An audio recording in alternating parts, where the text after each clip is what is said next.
आज आपण reproduction and modern technology हा पार्ट पाहणार आहोत.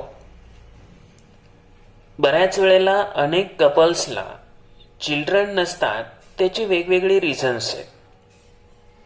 मग मेलमधली रिझन्स वेगळे असतील आणि फिमेलमधली रिझन्स वेगळे असतील. या ठिकाणी सुरुवातीला फिमेलमधली रिझन्स दिलेले आहेत. वुमेनमध्ये इरेग्युलरिटी इन मेन्स्ट्रुअल सायकल, म्हणजे मेन्स्ट्रुअल सायकल अनियमितता त्याच्यामध्ये असेल तर. त्याचबरोबर difficulties in oocyte production, oocyte प्रोडक्शनमध्ये डिफिकल्टी होणं. ओसाइट म्हणजे ओव्हरीमधून जे ओव्ह्यूल्स आहेत ते रिलीज होणं, त्याच्यामध्ये काही अडचणी निर्माण होणं. ऑब्स्टॅकल्स इन द ओव्हिडक्ट, ओव्हिडक्टमध्ये जे फॉलोपियन ट्यूब आहे, ज्याला आपण फर्टिलायझेशन कॅनॉल म्हणतो, त्याच्यामध्ये काही कारणामुळं डिफिकल्टीज निर्माण होणं. आता या ज्या डिफिकल्टीज आहेत त्या काय होऊ शकतात आणि कोणत्या होऊ शकतात? फर्टिलायझेशन कॅनॉल जो आहे त्या फर्टिलायझेशन कॅनॉलमध्ये कोणत्या डिफिकल्टीज निर्माण होऊ शकतात? आता हा ओव्हिडक्ट आहे, तर या ओव्हिडक्टमध्ये इथं काही कारणामुळं क्लोजिंग होऊ शकतं. कारण कोणतीही असू द्या, तर त्यावेळेला जो स्पर्म आहे व्हजायनामधून जरी आला तरी त्याचं इन्काउंटर या ठिकाणी जी ओव्हरी आहे, इथं ओव्हरीनं जे ओव्ह्यूल रिलीज केलेलं आहे ते ओव्हरीतलं जे ओव्ह्यूल फॉलोपियन ट्यूबमध्ये ओव्हिडक्टमध्ये येऊन त्यांचं फर्टिलायझेशन होणार आहे, ते फर्टिलायझेशन होत नाही. वेगवेगळ्या रिझनमुळं या ठिकाणी हे ऑब्स्टॅकल्स येऊ शकतात. त्यानंतर जो नेक्स्ट प्रॉब्लेम दिलेला आहे इन वुमेनमध्ये, स्त्रियांमध्ये असणारा जो प्रॉब्लेम आहे, ऑब्स्टॅकल्स इन द ओव्हिडक्ट्स नंतर आहे difficulties in implantation in uterus. युटेरसमध्ये, गर्भाशयामध्ये जे ओसाइट तयार झालेलं आहे त्याच्या इम्प्लांटेशनमध्ये अडचणी निर्माण होणं. इम्प्लांटेशनमध्ये म्हणजे रोपणामध्ये, त्याच्या वाढीमध्ये जे इंडोमेट्रिटम आहे ते इंडोमेट्रिटम न्यूट्रिशन सप्लाय करतं इम्बिलिकल कॉर्ड प्लॅसेंटाच्या मार्फत. पण त्यासाठी युटेरसमध्ये काही वेळेला इंडोमेट्रिटममध्ये प्रॉब्लेम निर्माण होतात आणि त्यावेळेला न्यूट्रिशनच्या अडचणी असतील किंवा इंडोमेट्रिटम तयार होणं हा सुद्धा प्रॉब्लेम असू शकतो. आपण ज्या 4 फेजेस बघितलेल्या आहेत, आता त्या 4 फेजेसमध्ये जो इंडोमेट्रिटमचा आता तयार होण्याचा जो कालावधी आहे त्या कालावधीमध्ये ते इंडोमेट्रिटम जर तयारच झालं नाही तर या ठिकाणी त्याचं जे इम्प्लांटेशन आहे, जे झायगोट आहे, त्याचं इम्प्लांटेशनला प्रॉब्लेम येणार. आता आपण जर पाहिलं या ठिकाणी मेन्स्ट्रुएशन सायकलमध्ये ह्या ज्या फेजेस आहेत, आता रिजनरेशन ऑफ इंडोमेट्रिटम म्हणजे या ठिकाणी ही प्रेग्नन्सीची प्रिपरेशन असते. आता काही कारणामुळे हे इंडोमेट्रिटमच तयार झालं नाही तरी या ठिकाणी प्रॉब्लेम येणारच आहे. त्याचबरोबर या ठिकाणी period of secretions of glands in endometrium, कोणताही प्रॉब्लेम जर येत असेल तर इम्प्लांटेशन सक्सेस होणार नाही किंवा इम्प्लांटेशन झाल्यानंतर सुद्धा जे इंडोमेट्रिटम आहे ते काही कारणामुळे डिझॉल्व्ह होऊ शकतं आणि मग त्यावेळेला जे प्रॉब्लेम्स आहेत ते प्रॉब्लेम्स अराईज होऊ शकतात. तर पहिल्यांदा हे जे प्रॉब्लेम्स आहेत बघा, irregularity in menstruation cycle, difficulties in oocyte production, ओव्हरीमधून ओसाइट तयार होणं याच्यामध्येच डिफिकल्टी येणं.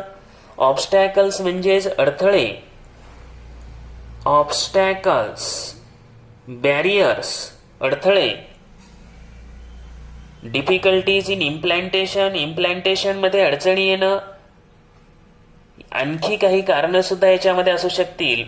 तर फिमेल रिप्रोडक्टिव्ह सिस्टीम मध्ये कोणत्या अडचणी येऊ शकतात ते इथं पाहिल्या जसं फिमेल रिप्रोडक्टिव्ह सिस्टीम, फिमेलची जशी रिझन्स आहे तशीच मेलमध्ये पण. आता याच्यामध्ये पहिलं काय दिलेलं आहे, absence of sperms in semen.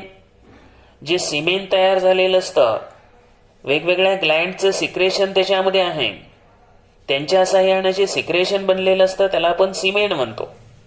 पण त्याच्यामध्ये स्पर्मची कमतरता असणे, स्पर्मचा काही वेळेला अभाव पण असू शकतो, अब्सेन्स ऑफ स्पर्म किंवा lack of sperms in semen. त्याचबरोबर स्लो मुवमेंट ऑफ स्पर्म्स, स्पर्मची जी स्लो मुवमेंट आहे. आता स्लो मुवमेंट, आता इथं जर पाठीमागे आपण पाहिलं, मेन्स्ट्रुएशन सायकलमध्ये आपण बघितलं होतं, मेन्स्ट्रुएशन सायकल जे आहे, हा जो ओव्ह्युलेशन पिरियड आहे हा 14 ते 15 या 2च दिवशी आहे. आणि जर या कालावधीमध्ये तयार झालेलं जे ओव्ह्यूल आहे, जे ओसाइट आहे, ते जर फर्टिलाइज झालंच नाही, ते फर्टिलाइज जर झालं नाही तर त्या ठिकाणी म्हणजे फर्टिलायझेशन जर त्या ठिकाणी झालं नाही 24 तासामध्ये, तर कॉर्पस ल्युटेयम इनॅक्टिव्ह बनतं आणि त्याचा कॉर्पस अब्लिकन्स बनतो आणि त्यामुळे इस्ट्रोजन, प्रोजेस्टेरॉन हे त्यांची प्रोसेस पूर्णपणे स्टॉप होते. तर त्यावेळेला जर स्पर्मची मुवमेंट स्लो असेल तर slow movement of sperm, anomalies म्हणजेच दोष, वेगवेगळ्या दोष असू शकतात. अनॉमलीज म्हणजेच दोष in the sperms are the reasons in case of males. तर मेलमध्ये दिलेली ही रिझन्स बघा, absence or lack of sperms in semen, slow movement of sperm, anomalies in the sperms are the reasons in case of male. मेलमध्ये ही कारणं, जे childless couple आहेत म्हणजे त्यांना मुलं होत नाही, त्याची ही रिझन्स आहेत, मेल आणि फिमेल मधली. पण आज आपण 21व्या शतकामध्ये आहोत, ॲडव्हान्स्ड मेडिकल टेक्निकल आहेत आणि या टेक्निकलमुळं आज ज्या चाइल्डलेस कपल्स आहेत त्यांना चाइल्ड होणं शक्य झालेलं आहे. तर त्या कोणत्या टेक्निक्स आहेत हे आता पाहू. IVF, सरोगसी, स्पर्म बँक ह्या चाइल्डलेस कपलला चाइल्ड देऊ शकतील. आता चला पहिलं टेक्निक काय, IVF technique, in vitro fertilisation. आता या टेक्निकमध्ये इन व्हिट्रो फर्टिलायझेशन हे जे टेक्निक आहे, या टेक्निकमध्ये टेस्ट्यूबमध्ये, परीक्षानळीमध्ये शरीराच्या बाहेर फर्टिलायझेशन घडवून आणलं जातं. तर embryo is formed outside the body in test tube. आता मेलकडून स्पर्म काढले जातात, त्यानंतर फिमेलकडून जे ओव्ह्यूल आहे, ओहम आहे, ते काढले जातात आणि त्यांचं टेस्ट ट्यूबमध्ये आउटसाइड द बॉडी त्यांचं युनियन घडवून आणलं जातं. युनियन घडल्यावर झायगोट बनतो. तयार झालेलं झायगोट जे एम्ब्रिओ आहे ते आईच्या युटेरसमध्ये इम्प्लांट केलं जातं ॲट ॲप्रोप्रिएट टाइम. आणि हे आहे IVF. या IVF टेक्निकमध्ये ज्यांच्या फर्टिलायझेशन कॅनॉल जो आहे, जे ओव्हिडक्ट आहे, त्याला प्रॉब्लेम असतील, त्याचबरोबर स्पर्मचं जे स्पीड आहे ते स्लो असेल, तर या टेक्निकचा वापर निश्चितपणे करता येतो. कारण ह्या टेक्निकमध्ये आई आणि वडील दोघं सेम तेच असतात, फक्त त्यांचे मेल आणि फिमेल गॅमेट रिस्पेक्टिव्हली शरीराच्या बाहेर युनाइट केले जातात, त्यांचं इन्काउंटर केलं जातं, त्याचा झायगोट बनवला जातो आणि त्यानंतर जो एम्ब्रिओ आहे त्याच मदरच्या युटेरसमध्ये इम्प्लांट केला जातो. आणि त्यामुळं चाइल्डलेस कपलला जे प्रॉब्लेम्स होते, ज्याच्यामध्ये मेलमध्ये लेस स्पर्म काउंट असेल, किंवा ओव्हिडक्टमध्ये ऑब्स्टॅकल्स असतील, थोडक्यात युनियन होऊ शकत नव्हतं, त्यांचं आर्टिफिशियली मेल गॅमेट आणि फिमेल गॅमेट काढून त्यांचं युनियन टेस्ट्यूबमध्ये घडवून आणलं. आणि हे युनियन घडून आल्यामुळं शरीराबाहेर झायगोट बनलंय आणि त्याचं इम्प्लांटेशन त्याच आईच्या युटेरसमध्ये पुन्हा करता येऊ शकतं. त्यानंतर आहे दुसरं टेक्निक आहे सरोगसी. आता याला आपण भाडोत्री मातृत्व म्हणतो. काही कारणामुळं काही वुमेनचे जे युटेरस आहेत त्याच्यामध्ये प्रॉब्लेम्स निर्माण झालेले असू शकतात. Problems in the implantation of embryo in uterus. मग अशा स्त्रिया नवीन जे अर्भक आहे, जे एम्ब्रिओ आहे, त्याला जन्म देऊ शकत नाहीत. मग त्यावेळेला काय करतात, अशा स्त्रिया अदर वुमेनचं, अदर फिमेलची मदत घेऊन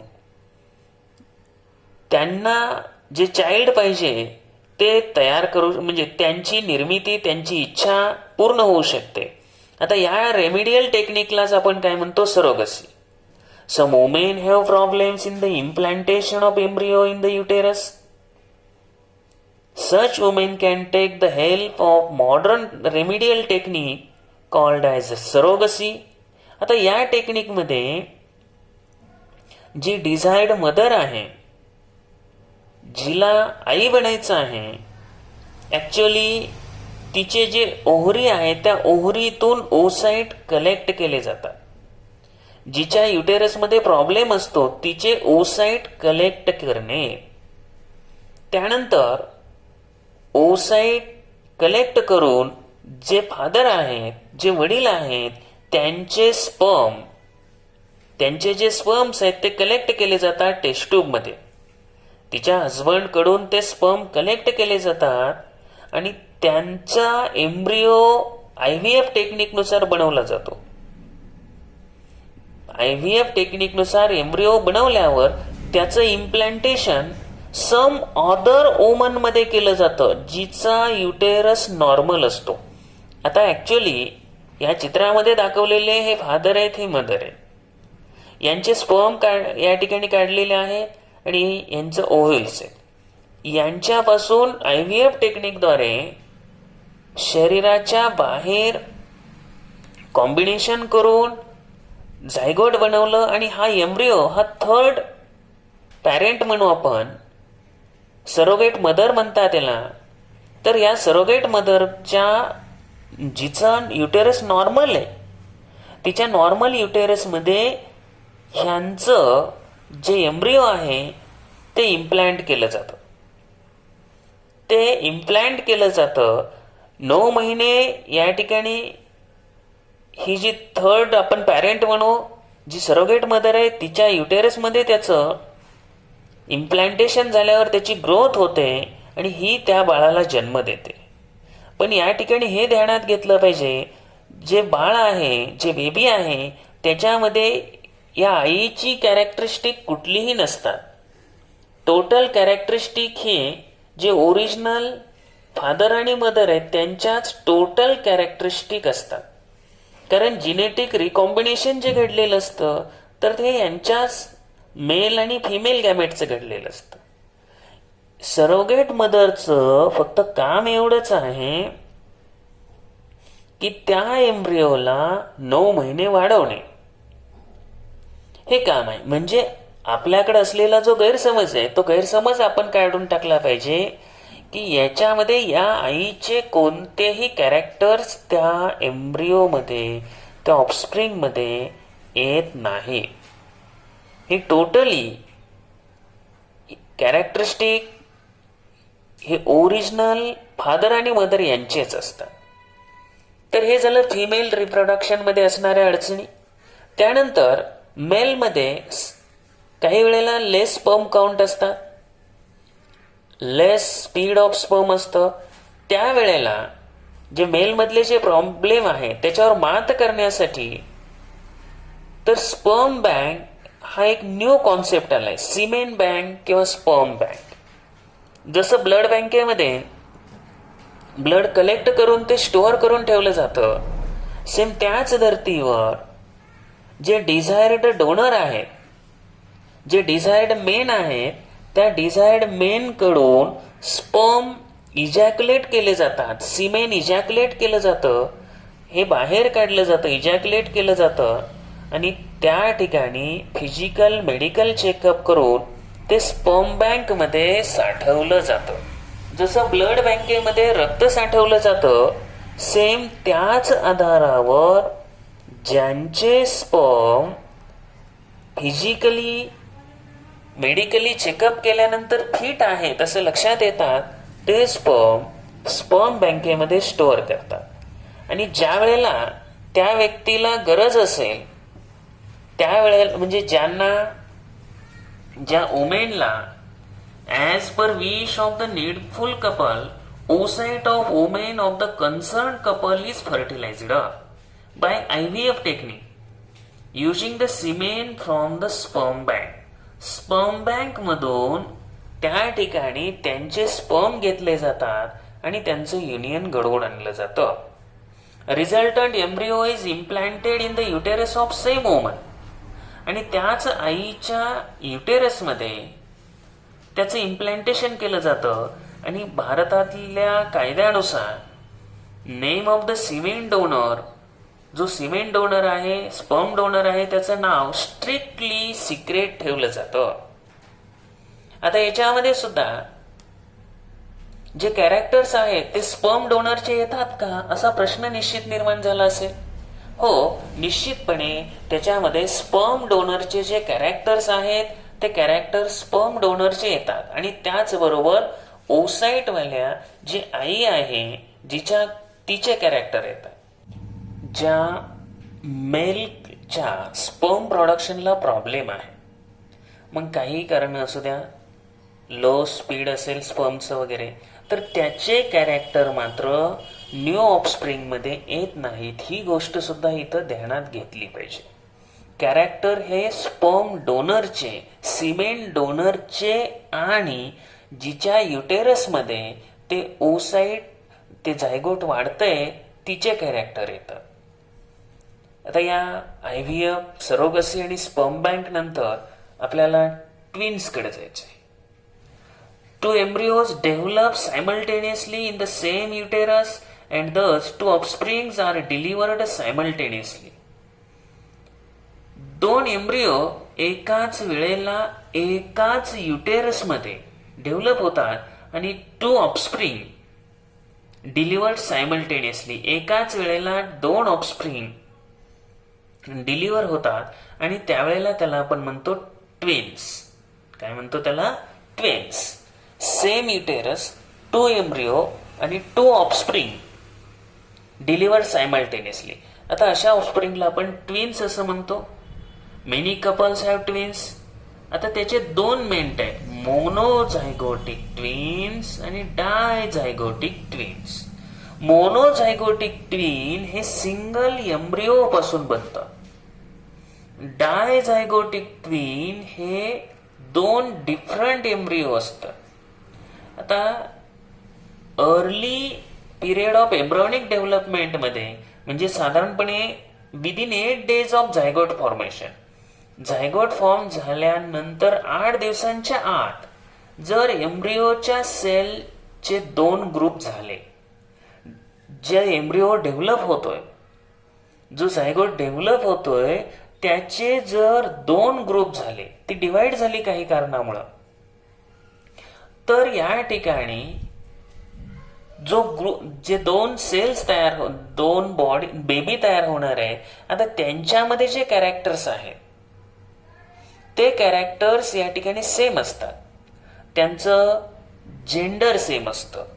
त्यांच्या सगळ्या कॅरेक्टर्स या ठिकाणी सेम असतात, कारण ते सिंगल एम्ब्रिओ पासून तयार झालेले असतात. जे दोन ग्रुप तयार होत आहेत 8 दिवसांच्या आतमध्ये जर डिवाइड झालं, तर ज्या वेळेला हे मोनोझायगोटिक सेल्स आहेत, मोनोझायगोटिक ट्विन्स आहेत, त्याच्यामध्ये सेम कॅरेक्टर्स असतात, सेम जेंडर असतं, सगळं काही सेम. हे परत लक्षात घ्या. आणि जर 8 दिवसांच्या पुढं त्याचे 2 ग्रुप झाले, in case of monozygotic twins, if the embryonic cells are divided into 2 groups 8 days after zygote formation, there is a high possibility म्हटले फॉर्मेशन ऑफ conjoined twins. म्हणजेच याला आपण सायमेस ट्विन्स असं म्हणतो. यांच्यामध्ये जे सायमेस ट्विन्स आहेत, कॉन्जॉइंड ट्विन्स आहेत, यांचे काही भाग एकमेकांना जोडलेले असतात. एकमेकांना हात जोडलेले असतील, पाय जोडलेले असतील, असे such twins are born with some parts of body joined to each other.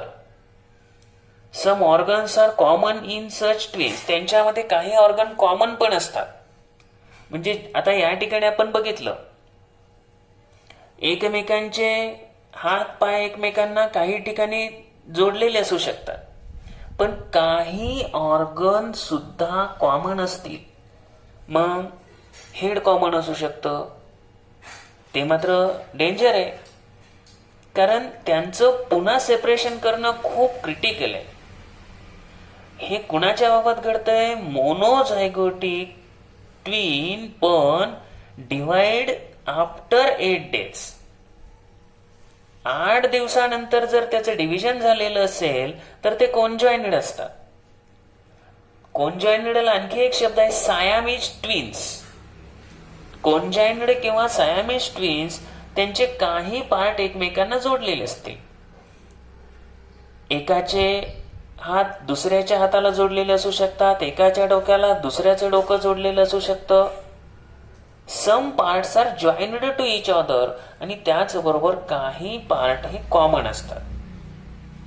आता यांच्याबाबत मोनोझायगोटिक ट्विनच्या बाबत आपण सुरुवातीलाच पाहिलंय, त्यांचे जेंडर सेम आहे, कॅरेक्टर सेम आहे. फक्त इथं 2 भाग कुठले पडले? 8 डेजच्या आत डिवाइड झाल्यावर बनणारा भाग, आणि आफ्टर 8 डेज नंतर, झायगोट तयार झाल्यानंतर 8 दिवसानंतर जर त्या एम्ब्रियोनिक डेव्हलपमेंट स्टेजमध्ये जर डिव्हायडेशन झालं तर ते बऱ्याच वेळेला कॉन्जॉइंड ट्विन्स या ठिकाणी बनवेल, आणि त्याच्यामध्ये मात्र काही प्रॉब्लेम्स निर्माण राहतील. नंतर मोठे झाल्यानंतर त्यांचे ऑपरेशन्स करून ते सेपरेट करता येतात, पण प्रत्येक वेळेला येईलच असं नाही. आता दुसरा जो ग्रुप आहे तो डायझायगोटिक. मोनोझायगोटिक नंतर दुसरा जो ग्रुप सांगितला होता तो आहे डायझायगोटिक. काही वेळेला 2 ओसाइट्स रिलीज होतात, आणि जर 2 ओसाइट रिलीज झाले तर दोन्ही ओसाइटचं फर्टिलायझेशन 2 सेपरेट स्पर्म कडून होतं, कारण लाखो स्पर्म्स येत असतात. आणि मग 2 सेपरेट ओसाइटचं फर्टिलायझेशन केलं तर 2 सेपरेट झायगोट्स तयार होतात, 2 एम्ब्रिओ तयार होतात त्या झायगोट पासून, आणि दोन्ही एम्ब्रिओ सेपरेटली इम्प्लांट होतात युटेरसमध्ये. त्यांच्यापासून डायझायगोटिक ट्विन तयार होतं, and they are delivered after complete development. Such twins are genetically different and may be same or different by gender. आता जिनेटिकली सेम असायचं काही कारण नाही, कारण स्पर्म सेपरेट आहे. सेपरेट स्पर्म असल्यामुळं जर XX स्पर्म असतील तर दोन्हीही गर्ल डेव्हलप झालेले असतील. जर एक स्पर्म X असेल आणि एक Y असेल तर एक ऑफस्प्रिंग मेल असेल, एक फिमेल असेल. जेंडर वेगळं असू शकतं, सेम असू शकतं, कारण दोन्ही YY जर स्पर्म असतील, दोन्ही जर YY स्पर्म असतील तर दोन्ही मेल असू शकतात, दोन्ही मुलं असू शकतात. तर हे लक्षात घेतलं पाहिजे. जेंडर सेम असेल किंवा डिफरंट असेल ते स्पर्मवर डिपेंड आहे.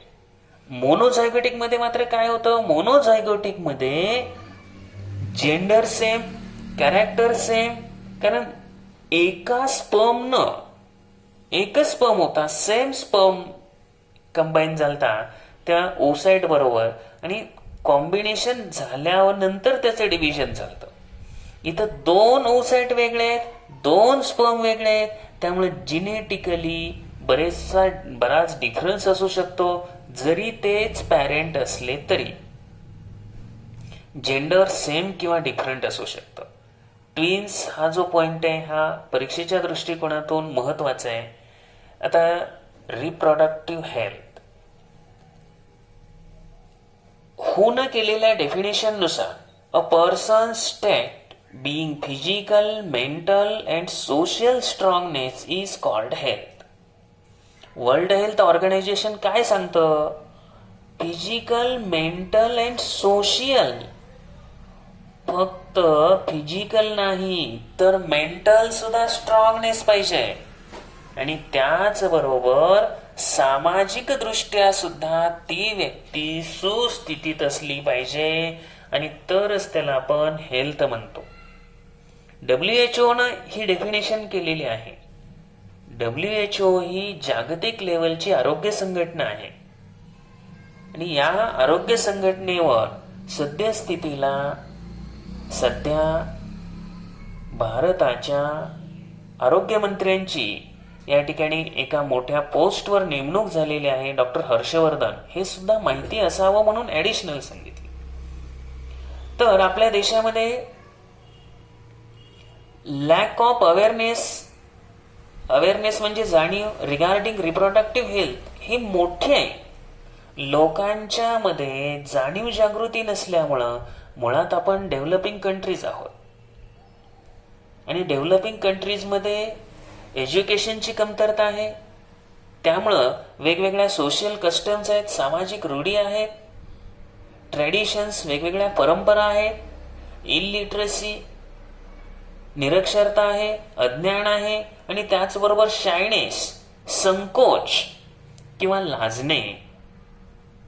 Especially there seems to be indifference towards the reproductive health of women.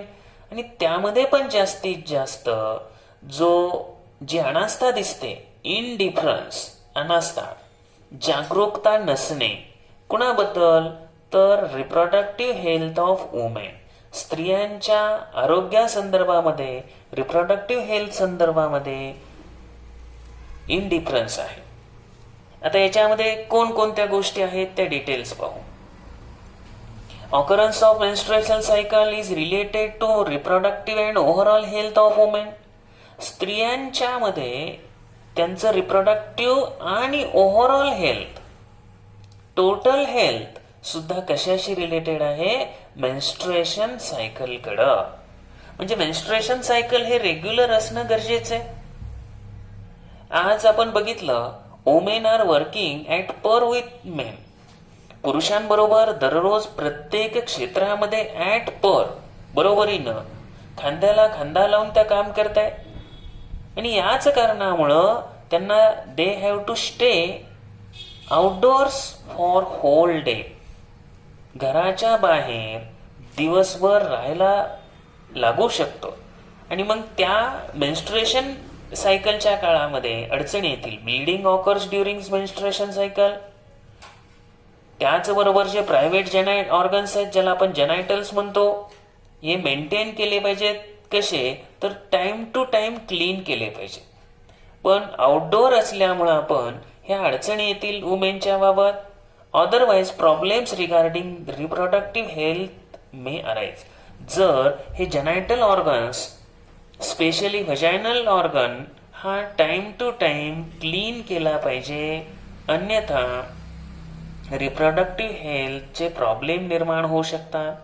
Reproductive health, overall health सुद्धा त्यामुळे डिस्टर्ब होऊ शकतं, हे ध्यानात घेतलं पाहिजे.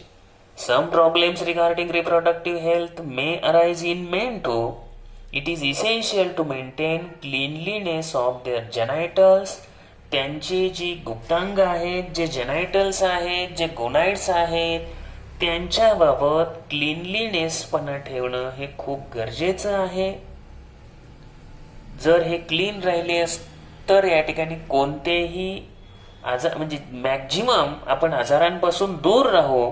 आणि म्हणून ह्या रिप्रोडक्टिव्ह हेल्थचं मेंटेन करणं हे अत्यावश्यक आहे.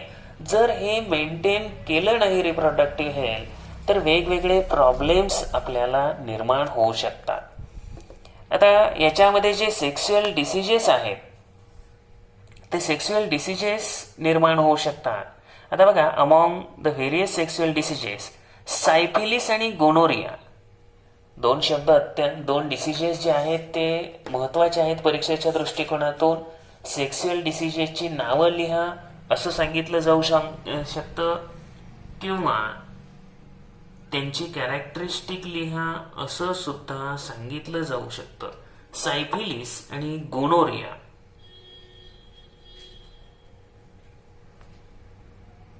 नावं नवीन असल्यामुळं माहीत नाहीत. सायफिलिस आणि गोनोरिया मोठ्या प्रमाणात आहेत आणि दोन्हीही डिसीज हे बॅक्टेरियामुळे होतात. जर हे जेनायटल ऑर्गन्स क्लीन असतील तर हे डिसीज होणं शक्य नाही. त्यासाठी आपण cleanliness from time to time हे महत्वाचं. आता समजा हे डिसीजेस झाले तर काय त्यांचे कॅरेक्टर्स आहेत बघा, लक्षणं काय आहेत. ऑकरन्स ऑफ कॅन्क्रे पॅचेस, तर शरीरात या ठिकाणी काय सांगितलं, on various parts of body including genitals, शरीराच्या वेगवेगळ्या भागांवर इन्क्लुडिंग जेनायटल्स जे गुप्तांग आहेत, जे गोनाइड्स आहेत त्यांच्यावर पॅचेस चट्टे तयार होणं. त्याचबरोबर रॅश, पुरळ येणं, उरण पडणं, फीवर, ताप येणं, इन्फ्लेमेशन ऑफ जॉईंट, सांधे दुखणं, सांध्यांचा दाह होणं.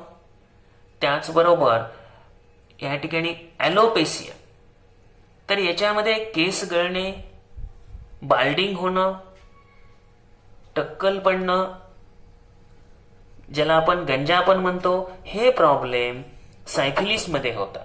तर सायफिलिस त्याचे कॅरेक्टर्स लक्षात घ्या. त्याचप्रमाणे gonorrhoea, painful and burning sensations during urination, युरिनेशनच्या वेळेला पेनफुल आणि बर्निंग सेन्सेशन होणं. ओझिंग ऑफ पस म्हणजे पू येणं थ्रू पेनिस अँड व्हजायना.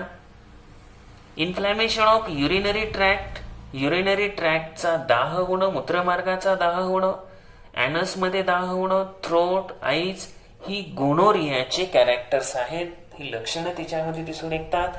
तर सायफिलिस आणि गोनोरिया हे सेक्शुअल डिसिजेस आहेत, ते लक्षात ठेवा.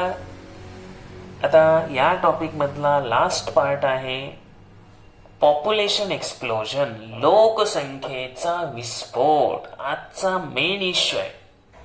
Excessive growth of population within a short duration is called population explosion. Excessive growth, excessive म्हणजे अति, मोठ्या प्रमाणात लोकसंख्या आणि शॉर्ट ड्युरेशन मध्ये वाढणं याला विस्फोट म्हणतात. आता इथं टेबल दिलेलं आहे. 1901 साली 23 कोटी, 11ला 25 आहे, 41ला पुढे बघा 31 आहे. असे स्वातंत्र्य मिळालं त्यावेळेला साधारणपणे 35 कोटी असलेली ही लोकसंख्या आज आता 2000 साली 100 कोटी क्रॉस केलं. 2011 साली 121 कोटी आणि आज 2020 मध्ये ही जवळपास 133 कोटी, 135 कोटी. काय ही लोकसंख्या आहे. लोकसंख्येचा विस्फोट हा आपल्या प्रगतीमध्ये मोठा अडथळा आहे. तर ही गोष्ट ध्यानात घेतली पाहिजे. याच्यावर एकमेव उपाय म्हणजे पॉप्युलेशन कंट्रोल करणं.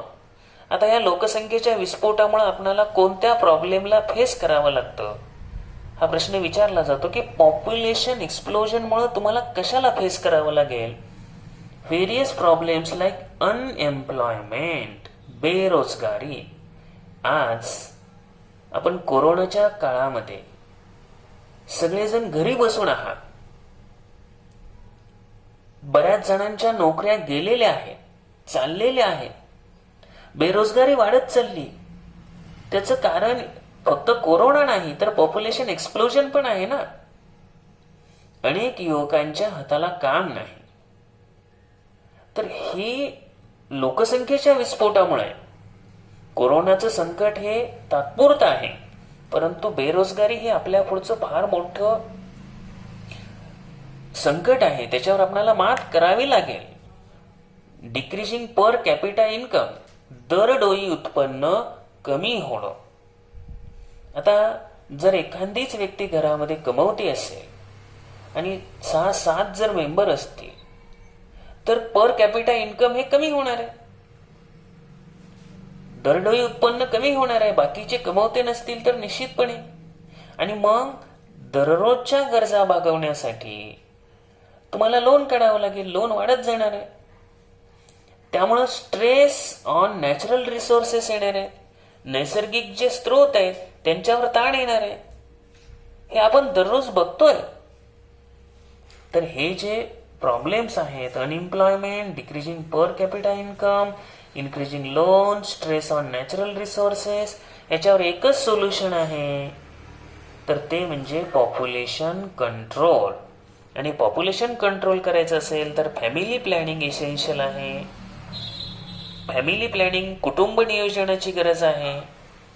आज अनेक कपल्समध्ये एकच या ठिकाणी अपत्य, एकच ऑफस्प्रिंग जन्माला घालण्याचा सुद्धा कल दिसतोय, कारण आपल्या देशातील लोकांचे टेंडन्सी चेंज होऊ लागलेले.